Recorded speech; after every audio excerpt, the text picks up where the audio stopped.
Hi, എല്ലാവർക്കും നമസ്കാരം കേട്ടോ. ഇന്ന് രാവിലെ തന്നെ ഞാനൊരു പുട്ടുകഥ കൊണ്ടാണ് വന്നിരിക്കുന്നത്. പുട്ടുകഥ എന്താണെന്നല്ലേ, എല്ലാവർക്കും പുട്ടുണ്ടാക്കാൻ അറിയോ? അറിയാത്ത ആൾക്കാരാണെങ്കിൽ ഉണ്ടാക്കി പഠിക്കണം കേട്ടോ. പുട്ടിൻ്റെ പിന്നിലൊക്കെ ഭയങ്കര കഥയുണ്ട്. ഉണ്ടാക്കി പഠിച്ചിട്ടില്ലെങ്കിലുള്ള കുഴപ്പം എന്താണെന്ന് വെച്ചാൽ, ഈ പുട്ട് കഴിക്കാൻ തോന്നുന്ന ആഗ്രഹത്തിൻ്റെ പുറത്ത് ഒരു പക്ഷേ ഉണ്ടാക്കാൻ അറിയാത്ത ആൾക്കാരാണെങ്കിൽ നമ്മൾ ചിലപ്പം അടുത്തുള്ള കടകളിൽ എവിടെയെങ്കിലും പോയിട്ട് പുട്ട് കട്ട് തിന്നാൻ ശ്രമിക്കുകയും അതിൻ്റെ പേരിൽ നാട്ടുകാർ കൈയോടെ പിടികൂടുകയും അതിൻ്റെ പേരിൽ മാനഹാനി, ധനനഷ്ടം, അങ്ങനെ പല പ്രശ്നങ്ങളും പ്രയാസങ്ങളും നേരിടേണ്ടി വരികയും ചെയ്യും. ഇതിൻ്റെ ആഫ്റ്റർ എഫക്റ്റായിട്ട് പിന്നീട് നമ്മളെ പിടികൂടി അടിക്കുക, അല്ലെങ്കിൽ നമ്മളെ പിടികൂടാൻ വേണ്ടിയിട്ട് ശ്രമിക്കുക, പിടിച്ച് നാട്ടുകാർക്ക് ഏൽപ്പിച്ചു കൊടുക്കുകയൊക്കെ ചെയ്യുന്ന ആൾക്കാരോട് നമുക്ക് ഇങ്ങനെ അതിഭയങ്കരമായിട്ടുള്ള വ്യക്തിവിരോധം ഉണ്ടായി കഴിഞ്ഞാൽ പിന്നെ നമുക്ക് ഇതിൻ്റെ അകത്തൊന്ന് പുറത്ത് കിടക്കണമെങ്കിൽ, അല്ലെങ്കിൽ നമുക്കിത് പ്രതികാരം ചെയ്യണമെങ്കിൽ പിന്നെ അവരെക്കുറിച്ച് അപവാദം പറഞ്ഞുകൊണ്ടാണ്. നമ്മൾ ചെയ്തതൊന്നും തെറ്റൊന്നല്ല കേട്ടോ. നമ്മൾ ചെയ്തത് പുട്ടുകെട്ട് തിന്നത് ഒന്നും തെറ്റൊന്നല്ല. അത് അങ്ങനെയൊന്നും ആരും പറയാൻ പാടില്ല. ഈ പിടിച്ചു കൊടുത്ത ആൾക്കാർ അല്ലെങ്കിൽ പിടികൂടാൻ സഹായിച്ച ആൾക്കാരായിരിക്കും പിന്നീട് തെറ്റുകാർ. അപ്പം നമ്മൾ എന്ത് ചെയ്യും? അവരെക്കുറിച്ച് അപവാദം പറഞ്ഞുകൊണ്ടിരിക്കും. അവരെക്കുറിച്ച് നമുക്ക് എന്തൊക്കെ പറയാൻ പറ്റുമോ, എങ്ങനെയൊക്കെ നമ്മുടെ ഫ്രസ്ട്രേഷൻ തീർക്കാൻ പറ്റുമോ, നമ്മളതൊക്കെ പറഞ്ഞുകൊണ്ടിരിക്കും. അവർ വർഗീയവാദിയാണ്, പിന്നെ അവർ നിഷ്പക്ഷ ജിഹാദിയാണ്. നമ്മുടെ ഈ കഥയായിട്ട് പുട്ട് മാത്യു അച്ചായന് ഒരു ബന്ധമില്ല കേട്ടോ. നിങ്ങളങ്ങനെ തെറ്റിദ്ധരിക്കരുത്. പുട്ട് മാത്യു എന്ന് പറയുന്ന ആൾ ഒരു എന്താ പറയുക, ഭയങ്കര സമൂഹത്തിലെ മാന്യനും സൽസ്വഭാവിയും ഉന്നത കുലജാതനും വലിയ നിലയിൽ ഉയർന്ന ജീവിത നിലവാരത്തിൽ ഒക്കെ ജീവിക്കുന്ന ആളും വർഗീയത പറയാത്ത, മൊത്തക്കച്ചവടക്കാരനല്ലാത്ത, കാസേൻ്റെ വക്താവല്ലാത്ത ഒക്കെ ഒരാളാണ്. അപ്പോൾ ഞാൻ ഈ പറഞ്ഞ കഥയായിട്ട് പുട്ടുമാത്യു എന്ന് പറയുന്ന വ്യക്തിത്വത്തിന്, മഹത് വ്യക്തിത്വത്തിന് എന്തെങ്കിലും ബന്ധമുണ്ട് എന്ന് നിങ്ങളാരും തെറ്റിദ്ധരിക്കരുത്. ഞാൻ ആദ്യം തന്നെ ഒരു എന്താ പറയുക, നിയമപരമായ മുന്നറിയിപ്പ് എന്നൊക്കെ പറയില്ലേ, ആ രീതിയിൽ പറഞ്ഞതാണ് കേട്ടോ. പിന്നീട് പറയാനാണെങ്കിലുള്ളത്, ഇനി നമുക്ക് ഇതിൻ്റെ ബാക്കിയായിട്ട് വേറൊരു കാര്യം കൂടെ പറയാം. പക്ഷേ പുട്ടുമാത്യു എന്ന് പറയുന്ന ഈ അച്ചായന് നമ്മുടെ അനിൽ മുഹമ്മദ് സാറിനെ കൊണ്ട് കുറച്ച് കാര്യങ്ങൾ പറഞ്ഞിട്ടുണ്ട്. അദ്ദേഹം ഇയാളൊരു വീഡിയോ ചെയ്തിട്ടുണ്ട് അദ്ദേഹത്തിനെ കുറിച്ച്. അതെന്താണെന്ന് വെച്ചാൽ, അനിൽ മുഹമ്മദ് സാറിനെ സർവീസിൽ നിന്ന് സസ്പെൻഡ് ചെയ്തു എന്നുള്ള, ജോലിയിൽ നിന്ന് സസ്പെൻഡ് ചെയ്തു എന്നുള്ളതാണ് വാർത്ത. ഈ വാർത്തേനെ കുറിച്ച് വിശദീകരിച്ചിട്ടാണ് പുട്ടുമാത്യു അച്ചായൻ എന്നൊക്കെ പറയുന്നത് ഇദ്ദേഹം പറഞ്ഞിരിക്കുന്നത്. ഞാൻ ഈ പുട്ടുമാത്യുവിനെ എനിക്ക് അത്ര പരിചയമൊന്നുമില്ല. പക്ഷേ ഞാൻ എന്താ പറയുക, ഈ അനിൽ മുഹമ്മദ് സാറിനെ കുറിച്ചൊരു വാർത്ത കണ്ടപ്പോൾ അതെന്താണെന്ന് അറിയാൻ വേണ്ടിയിട്ടാണ് ഞാൻ ചാനലിൽ കയറി നോക്കിയത്. അല്ലാതെ ഈ ആടിക്കൊഴിഞ്ഞുള്ള ആട്ടോ വേറെല്ലാം അത് കണ്ട് രസിച്ചിട്ടോ അല്ലെങ്കിൽ ആ ചാനലിനോട് എന്തെങ്കിലും പ്രത്യേകിച്ച് പ്രതിബദ്ധത ഉള്ളതുകൊണ്ടൊന്നല്ല. അനിൽ മുഹമ്മദ് എന്ന ടൈറ്റിൽ അദ്ദേഹത്തിൻ്റെ ഫോട്ടോ ഒക്കെ വെച്ച് നിഷ്പക്ഷ ജിഹാദി എന്നൊക്കെ പറഞ്ഞപ്പോൾ എന്താണെന്ന് അറിയാൻ വേണ്ടിയിട്ട് കയറി നോക്കിയതാണ്. ഏത് പക്ഷേ ജിഹാദാണെങ്കിലും അദ്ദേഹത്തിൻ്റെ ജോലിയിൽ നിന്ന് സസ്പെൻഡ് ചെയ്തത് നേരത്തെ പറഞ്ഞ പോലെ പുട്ടുകെട്ട് തിന്നതിനല്ല, ചാരപ്രവൃത്തി നടത്തുന്നതിനോ അല്ല, പിന്നെ വർഗീയത പറഞ്ഞതിനോ കുത്തിത്തിരിപ്പുണ്ടാക്കിയതിനോ അങ്ങനത്തെ ഒരു പരിപാടിയും ചെയ്തിട്ടല്ല അനിൽ മുഹമ്മദ് സാറിനെ സസ്പെൻഡ് ചെയ്തത്. സ്വന്തം നിലപാട് പറഞ്ഞാണ്. അങ്ങനെ വർഗീയത പറഞ്ഞാലൊന്നും ചിലപ്പോൾ സസ്പെൻഡ് ചെയ്യൂല. അങ്ങനെ പറഞ്ഞിട്ട് ചെയ്യുകയാണെങ്കിൽ ആരെല്ലാം ചെയ്യണം? ആരെല്ലാം ഇന്ന് സർവീസിൽ ഇരിക്കുന്നുണ്ട് വർഗീയതയും പറഞ്ഞുകൊണ്ട്? എത്ര പേര് ഇരിക്കുന്നുണ്ട്? ഒക്കെ പോട്ടെ, നമ്മുടെ രവിചന്ദ്രൻ ദൈവം എന്ന് പറഞ്ഞിട്ട് ഒരാളുണ്ടല്ലോ, ഇയാൾ സർവീസിലിരിക്കുന്നില്ലേ? ഇയാൾ വർഗീയത പറയാത്ത ആളാണ്. ഇയാൾ ഏതെല്ലാം രീതിയിൽ മുസ്ലിം സമൂഹത്തിനെ അപകീർത്തിപ്പെടുത്തി അപഹാസ്യരാക്കുകയും ചെയ്തിട്ടുണ്ട്. തീവ്രവാദികളെ എന്ന് വിളിച്ച് മുദ്ര കുത്തിയിട്ടുണ്ട്. മുസ്ലിങ്ങളെല്ലാവരും തീവ്രവാദികളാണ്?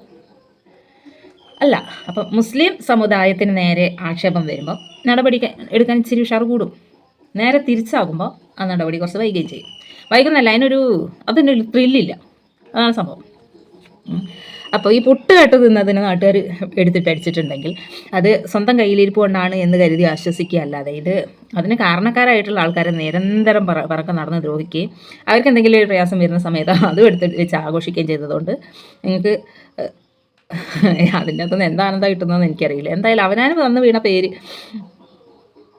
എങ്ങനെ തേച്ച് മാച്ച് കളയാൻ പോകും? തൂത്താലും തുടച്ചാലും പോവില്ല. അതാദ്യം മനസ്സിലാക്കുക. അതിൻ്റെ ഫ്രസ്ട്രേഷൻ ബാക്കിയുള്ളവരുടെ അടുത്ത് തീർത്തിട്ട് കാര്യമില്ല. അവനെ കയ്യിലിരിപ്പ് നന്നായാൽ മാത്രമേ നമുക്ക് കാര്യമുള്ളൂ. മറ്റുള്ളവരെ കരുവാരി തേക്കാൻ നടന്നതുകൊണ്ട് നമുക്ക് കാര്യമില്ല. ഇദ്ദേഹത്തിന് ഇത്രയും ഫ്രസ്ട്രേറ്റഡായി ഇദ്ദേഹം നിൽക്കുന്ന ഈ ഒരു സ്ഥിതിക്ക് പണ്ടൊരു കഥയുണ്ടായിരുന്നു. ആ കഥയും കൂടെ ഞാൻ പറഞ്ഞുതരാം കേട്ടോ. വീഡിയോ ഒരുപാട് ലെങ്തി ആവുമെന്നൊന്നും അറിയില്ല. എന്നാൽ പോലും രണ്ടുപേര് ശത്രുക്കളാണ്. അപ്പോൾ രണ്ടുപേരും കണ്ട പരസ്പരം വഴക്കടിക്കുക, എന്തായാലും തമ്മിൽ കാണുന്നത് ഇഷ്ടമല്ല. അപ്പോൾ ഒന്നാമൻ ശത്രുവിന് രണ്ടാമൻ ശത്രുവിൻ്റെ ഒരു ഫോട്ടോ വഴി കിടന്ന് വീണ് കിട്ടി. ഈ വീണ് കിട്ടിയ ഫോട്ടോയും കൊണ്ട് ഒന്നാമൻ ശത്രു എന്ത് ചെയ്തു, സ്വന്തം വീട്ടിലേക്ക് വന്നു. എന്നിട്ട് സ്വന്തം ടോയ്ലറ്റിൽ ഈ ഫോട്ടോ പ്രതിഷ്ഠിച്ചു. ഇതറിഞ്ഞ രണ്ടാമൻ ശത്രു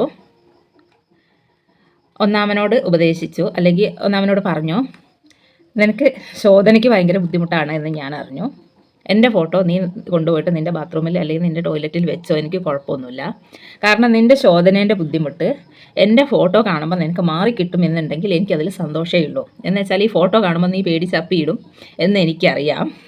അതിലെനിക്ക് സന്തോഷമേ ഉള്ളൂ. നീ എൻ്റെ ഫോട്ടോ ഉപയോഗിച്ച് അങ്ങനെയെങ്കിലും നിനക്കൊരു ഉപകാരം ഉണ്ടാവട്ടെ എന്ന് ഒന്നാമൻ ശത്രുവിൻ്റെ അടുത്ത് രണ്ടാമൻ ശത്രു പറഞ്ഞു. ഇതൊരു കഥയാണ്. ഈ കഥ ഇപ്പോൾ ഇവിടെ പറയാനുണ്ടായ കാരണം എന്താണെന്ന് വെച്ചാൽ, സ്വാഭാവികമായിട്ടും ഈ പുട്ടുകട്ട് തിന്നുന്ന ആൾക്കാർക്ക് ഭയങ്കരമായിട്ട് ഗ്യാസിൻ്റെ പ്രശ്നം ഉണ്ടാവും, പലപ്പോഴും ഉണ്ടാവാറുണ്ട്. അങ്ങനെ ഗ്യാസിൻ്റെ പ്രശ്നം ഉള്ളതുകൊണ്ടാണോ എന്താണെന്നറിയില്ല, ഇയാൾ ജിഹാദ് ജിഹാദി ജിഹാദി എന്നിങ്ങനെ നാഴികയ്ക്ക് 40 വട്ടം പ്രസംഗിച്ചുകൊണ്ടിരിക്കാം. അപ്പോൾ ഈ ജിഹാദിൻ്റെ ഈ ഇങ്ങനെ വരുന്ന സമയത്ത് ഏമ്പൊക്കെ നന്നായിട്ട് പോകാനും അതുവഴി ഗ്യാസിൻ്റെ പ്രശ്നങ്ങളൊക്കെ കുറേയൊക്കെ മാറിക്കിട്ടാനും ഇയാൾക്കൊരു ആശ്വാസമാണ് എന്ന് തോന്നുന്നുണ്ട്. അപ്പോൾ അതുകൊണ്ട് തന്നെ ജിഹാദ് ജിഹാദ് എന്ന് പറയുന്നത് ഇയാൾക്ക് ഗ്യാസിൻ്റെ പ്രശ്നങ്ങൾ, മറ്റേ ബാത്റൂമിൽ ഫോട്ടോ കൊണ്ടുപോയി വെച്ചപ്പം ശോധനയ്ക്ക് നല്ലൊരു ആശ്വാസമാണ്, ശോധന കിട്ടാൻ നല്ലൊരു മാർഗ്ഗമാണ് എന്ന് പറഞ്ഞ പോലെ ഈ ജിഹാദ് ജിഹാദ് എന്നുള്ളത് നിങ്ങൾ എത്ര വേണമെങ്കിലും പറഞ്ഞു, അതുവഴി നിങ്ങൾക്ക് ഗ്യാസ് പുട്ട് കട്ട് തിന്നതിൻ്റെ പേരിലുള്ള ഗ്യാസ് പുറത്തു പോകാനും അതുവഴി നിങ്ങൾക്ക് ആശ്വാസം കിട്ടാനും ഒരു ജിഹാദ് ഒരു കാരണമാണെങ്കിൽ നമുക്കതിൽ സന്തോഷമേ ഉള്ളൂ. നിങ്ങൾ ജിഹാദ് എന്ന് നാഴിക്ക് 40 വട്ടമല്ല 400 വട്ടം വേണമെങ്കിലും വിളിച്ചു പറഞ്ഞു, കുഴപ്പമൊന്നുമില്ല. അപ്പോൾ അനിൽ മുഹമ്മദ് സാറിനെ ഒരു പുട്ട് മാത്യു അങ്ങ് ഷേവ് ചെയ്ത് കളയാം എന്ന് വിചാരിച്ചിട്ടാണ് ആ വീഡിയോ ചെയ്തിരിക്കുന്നത് എന്നുണ്ടെങ്കിൽ അതിനകത്തൊരു ഷേവിങ്ങും നടക്കൂല. അല്ല പിന്നെ നിങ്ങൾ എന്തിനാണ് ഈ അക്കൗണ്ട് നമ്പറൊക്കെ കൊടുത്തിട്ട് തെണ്ടാൻ നടക്കുന്നത്? ഒരു നിവൃത്തി ഇല്ലാഞ്ഞിട്ടാണെങ്കിൽ നമുക്ക് എന്താക്കാം, സ്വന്തം വീട്ടിൽ എടുക്കാത്തതുകൊണ്ടാണോ? അങ്ങനെയാണെങ്കിൽ നമുക്ക് ഗാന്ധി ഭവനിൽ ഒന്ന് പറഞ്ഞിട്ടൊന്ന് ട്രൈ ചെയ്ത് നോക്കാം. ഇനി അഥവാ അവിടെ എടുക്കുന്നില്ല എന്നുണ്ടെങ്കിൽ നമുക്ക് ഓച്ചിറ അമ്പലത്തിൽ സത്രം ഉണ്ടെന്ന് കേട്ടു, ആ സത്രത്തിൽ പറഞ്ഞെടുപ്പിക്കാം. എന്നിട്ട് കഞ്ഞിയും പയറൊക്കെ കുടിച്ചിട്ട്, അത് ഗ്യാസിന് ഇത്തിരി പ്രയാസമുള്ള കാര്യമാണ്, എന്നാൽ പോലും നമുക്കൊന്ന് ശ്രമിച്ച് നോക്കാം. ഇതിൻ്റെ രത്നച്ചുരുക്കം ഇത്രയേ ഉള്ളൂ. നിങ്ങളാരും പുട്ട് കട്ട് തിന്ന് കഴിക്കാൻ പോകരുത്. പോയി കഴിഞ്ഞാൽ ഒരു പക്ഷേ നിങ്ങൾക്ക് എന്ത് വേണ്ടി വരും, ഒടുക്കം ഈ പോലെയുള്ള ജിഹാദി വീഡിയോസ് ഇട്ട് ഗ്യാസ് കളയേണ്ടി വരും. അതുകൊണ്ട് എല്ലാവരും പുട്ട് സ്വന്തമായിട്ട് വീട്ടിലുണ്ടാക്കി കഴിക്കുക എന്നുള്ളതാണ് എനിക്ക് നിങ്ങളോട് ഉപദേശിക്കാനുള്ളത്. ആരും കട്ട് തിന്നാൻ പോകരുത്, പ്രത്യേകിച്ച് പുട്ട് ആരും കട്ട് തിന്നാൻ പോകരുത്.